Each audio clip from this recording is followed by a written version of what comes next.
As expected, security has been increased in Haryana's Nuh and surrounding areas in view of the Vishwa Hindu Parishad's call for the Shobha Yatra. Haryana Chief Minister Manohar Lal Khattar has said religious procession has not been granted permission. Referring to the recent violence in Nuh, instead Khattar has asked people to visit local temples for Jal Abhishek. Well, even though the police has denied permission for the religious procession, the Hindu outfit, the Vishwa Hindu Parishad, has said they are going to go ahead with it regardless. 1,900 Haryana police personnel, 24 companies of paramilitary forces have been deployed as precautionary measures here. Mobile internet services have been suspended in Nuh. The administration has directed all schools and colleges as well as banks to remain closed today.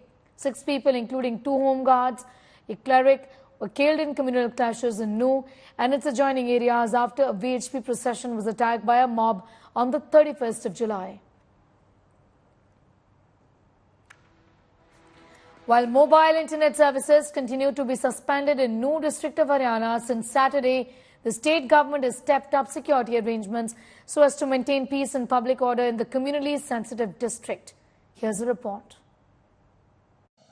With the VHP giving a call for the Braj Mandal Yatra, at least 30 companies of paramilitary forces have been deployed in and around Nuh.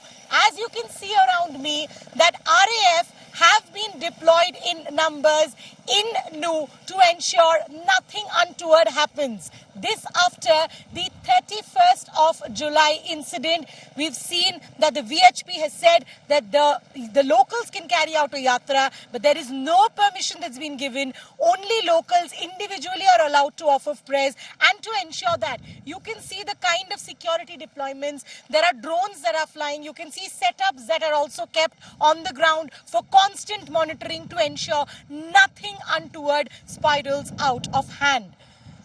And this is the kind of setup that you can see that has been deployed by RAF on the ground. While there's a drone that is flying, you can see that there is constant monitoring that's being done by the RAF. At least 30 companies have been deployed in and around Nuh to ensure that absolutely no untoward situation spirals out of hand. You can see that this is a mapping that is being done as the drone flies high in the sky. This is RAF on the ground, ensuring that this time there is nothing untoward that happens in Mewat.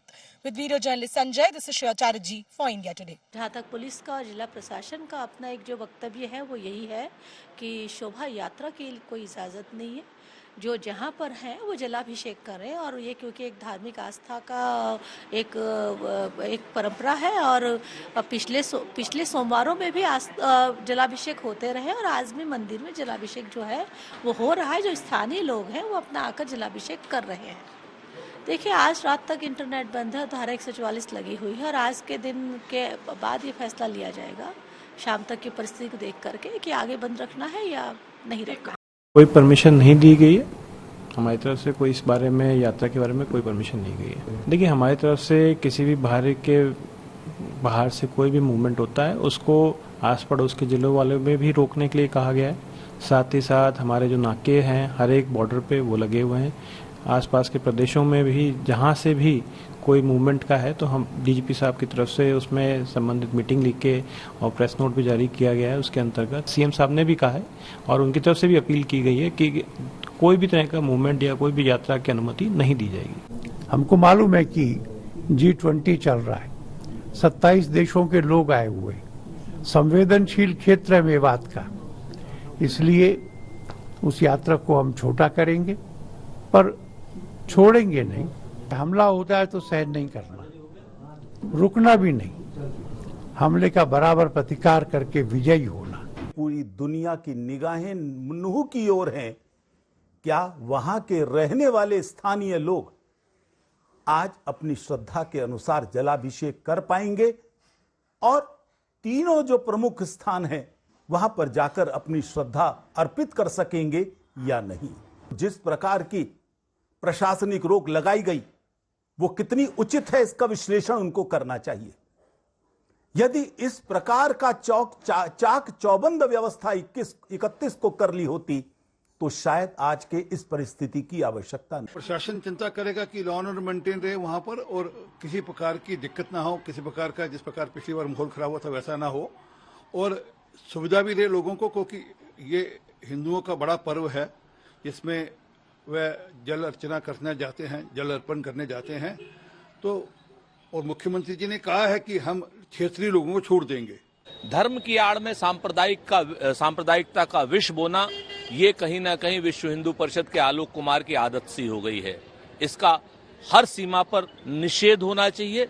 विधि विरोधी काम का पूरे देश को विरोध करना चाहिए। जहां पर भी सांप्रदायिकता का विष बोया जा रहा है उसका विरोध होना चाहिए, और शासन की प्रशासन की जिम्मेवारी है कि इस गैर कानूनी यात्रा को रोकें। एक बार यात्रा का जो नतीजा निकला है वो पूरे देश ने देखा है। कितने ही लोग हैं जो मारे गए, कितने लोगों के मकान पे बुलडोजर चल गया, कितने लोगों के कारोबार तबाह कर दिए गए।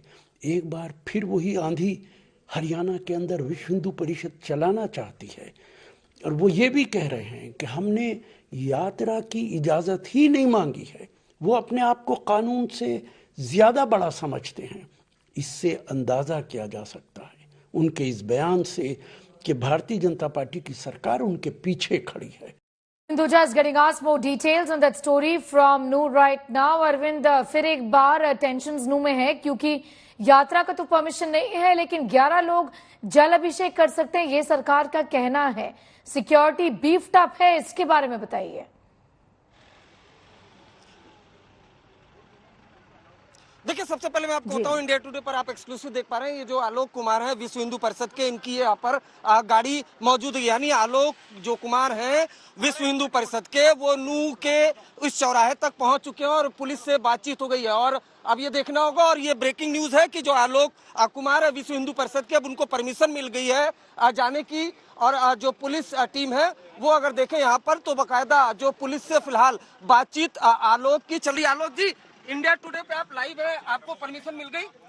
पता नहीं, यहाँ से तो जाने दे रहे हैं। यहाँ से जाने दे रहे हैं, हर जगह बाकी जगह रोक रहे हैं। अब निकालो अपना हाथ भाई। अच्छा, तो देखिए आलोक कुमार है जिन्होंने इंडिया टुडे को कहा कि यहाँ ये जो बैरिकेड है यहाँ से बाकायदा ये गाड़ी जा रही है। और कुछ जो विश्व हिंदू परिषद के लोग थे, जो हिंदू ऑर्गेनाइजेशन के लोग हैं, उनको भी पुलिस ने अलाउड किया है। हालांकि जो पुलिस एस्कॉर्ट करके लेकर जा रही है। तो अभी यहाँ से जो आलोक कुमार है विश्व हिंदू परिषद के, उनकी गाड़ी को, और पीछे पीछे अगर ये देखिए तो बाकायदा जो हरियाणा पुलिस के जवान है वो भी एस्कॉर्ट करके जा रहे हैं। उसके अलावा कुछ तकरीबन 3 जो मिनी बस है उसमें जो श्रद्धालु थे, जो मंदिर जाना चाहते थे, उनको भी पुलिस ने अलाउड किया है। हालांकि पुलिस एस्कॉर्ट करके भी लेकर जा रही है। लेकिन अभी की जो बड़ी खबर है, इंडिया टुडे पर एक्सक्लूसिव जो आलोक कुमार ने भी कहा कि कम से कम यहां से तो अलाउड कर दिया है, आगे आलोक कुमार जा रहे हैं विश्व हिंदू परिषद के लोग। हालांकि आपको बताऊं, जो शोभा यात्रा है, शोभा यात्रा की परमिशन हरियाणा पुलिस ने बिल्कुल भी नहीं दी है। इंडिया टुडे से बातचीत में एडीजी लॉ एंड ऑर्डर ममता सिंह ने यह बताया है कि हमने बिल्कुल परमिशन नहीं दी है, लेकिन जिस तरीके की स्थिति है उसको देखते हुए कुछ जो विश्व हिंदू परिषद के लोग हैं उनको अलाउ किया गया है दर्शन करने के लिए। और अभी आलोक कुमार जो विश्व हिंदू परिषद के सीनियर लीडर हैं वो यहाँ से निकले। और अगर आप देखिए यहाँ पर तो जो किस तरह की हरियाणा पुलिस ने बाकायदा बैरिकेटिंग कर रखी है। यहाँ पर कोई भी अगर गाड़ी निकलती है तो उसका आई कार्ड चेक किया जाता है, उसके बाद ही अलाउ किया जाता है। चैनल्स को भी इंटरव्यू यहाँ खड़ा होके दे रहा हूँ, उसके बाद भी वो मेरी आईडी पूछ रहा है। आप लोगों से ये ऑलरेडी बातचीत हो गई थी कि कुछ लोगों को अलाउ कर दिया जाएगा, इसके बावजूद हरियाणा को पता होगा, मुझे नहीं पता। आपको क्या लग रहा है सर, ये जो पूजा अर्चना जो आप लोग बार बार बोलते हो कि इसके बावजूद भी इसके लिए परमिशन की क्या जरूरत है, ये सवाल आप लोग बार बार उठा रहे हैं। हम और आप संविधान के अंतर्गत चलते हैं। संविधान में मूलभूत अधिकार है, आर्टिकल 25-26 है। सबको अपना प्रोफेशन, धर्म का पालन करने का अधिकार है। वही अधिकार हमें ये अधिकार देता है कि हम जल चढ़ाएं और यात्रा करें। क्या ये लॉ एंड ऑर्डर व्यवस्था से आप खुश हो, जैसे यहाँ पे पूरी व्यवस्था की गई है? कहाँ है व्यवस्था, ये तो अव्यवस्था है। 31 जुलाई को इतनी सिक्योरिटी क्यों नहीं थी, ये भी एक सवाल है सर। इससे आधी भी क्यों नहीं थी? आधी भी होती तो ये सब नहीं होता। ठीक है, तो ये बहुत इंपॉर्टेंट सवाल है जो आलोक कुमार जी खुद उठा रहे हैं कि जो